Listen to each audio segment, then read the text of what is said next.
जय हिंद दोस्तों। इस वीडियो में बीपीएससी द्वारा जो सीडीपीओ का एग्ज़ाम कराया जाता है उसका प्री एग्ज़ाम 2018 में हुआ था। उसमें विज्ञान और ईवीएस से जो प्रश्न पूछे गए थे उसको देखेंगे। तो चलिए शुरू करते हैं और देखते हैं पहला प्रश्न क्या है। पहला प्रश्न भौतिकी से है, फिजिक्स से है। 100 डेसिबल रॉ का प्रबलता स्तर संगत होगा एक मशीन शॉप से आने वाले शोरगुल के। अगला प्रश्न है,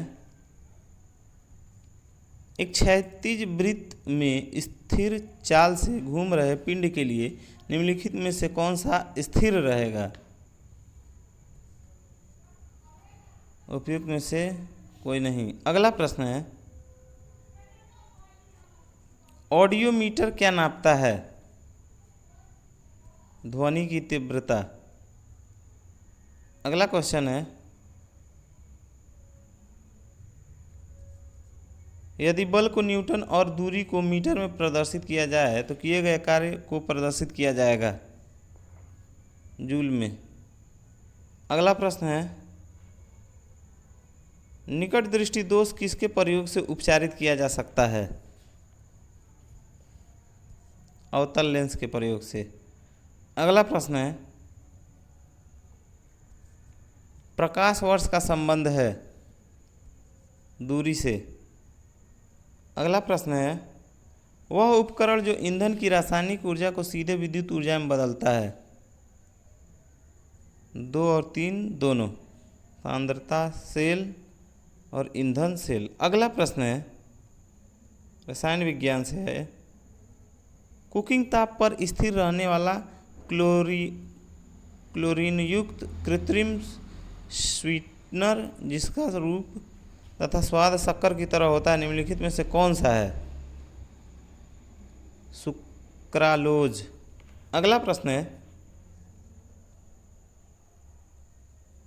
निम्नलिखित में से कौन सा रेडियोधर्मी तत्व नहीं है? कैडमियम। अगला प्रश्न है, संघनन क्या है? वाष्प का द्रव में परिवर्तन। अगला प्रश्न है, नाभिकीय विखंडन किसके संघात के कारण होता है? न्यूट्रॉन। अगला प्रश्न है,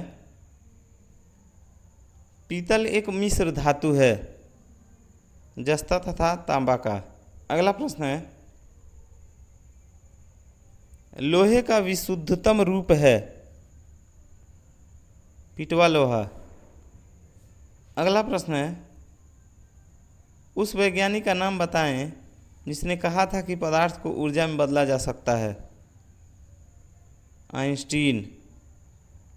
अगला प्रश्न है, जीव विज्ञान पर्यावरण पारिस्थितिकी एवं कृषि से यह प्रश्न आएगा। अगला प्रश्न है, निम्नलिखित में से कौन सा एक एंटीबायोटिक नहीं है? ऑक्सीटोसिन। अगला प्रश्न है, हेपाटाइटिस विषाणु का उद्भवन काल होता है 30 से 180 दिन। अगला प्रश्न है, निःश्वसन के समय डायफ्राम हो जाता है गुंबदाकार। अगला प्रश्न है, निम्नलिखित में से कौन सी एक गैस वातावरण प्रदूषक मानी जाती है? Sulphur dioxide. अगला प्रश्न है, निम्नलिखित में से किसका प्रयोग मच्छरों के जैविक नियंत्रण के लिए किया जा सकता है? गैम्बूसिया। अगला प्रश्न है, विटामिन सी की कमी से होता है स्कर्वी। अगला प्रश्न है, हीमोग्लोबिन का कार्य है ऑक्सीजन का परिवहन। अगला प्रश्न है, डॉक्टरी मृत्यु की घोषणा होती है जब उपयुक्त सभी तीनों तत्व एक साथ मौजूद हों। अगला प्रश्न है, निम्नलिखित में से कौन सा जोड़ा सही सुमेलित है? अपघटक जीवाणु, ये सही है।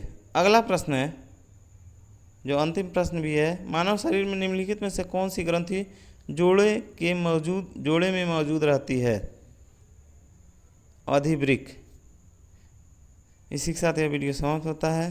अंत तक मेरा यह वीडियो देखने के लिए धन्यवाद।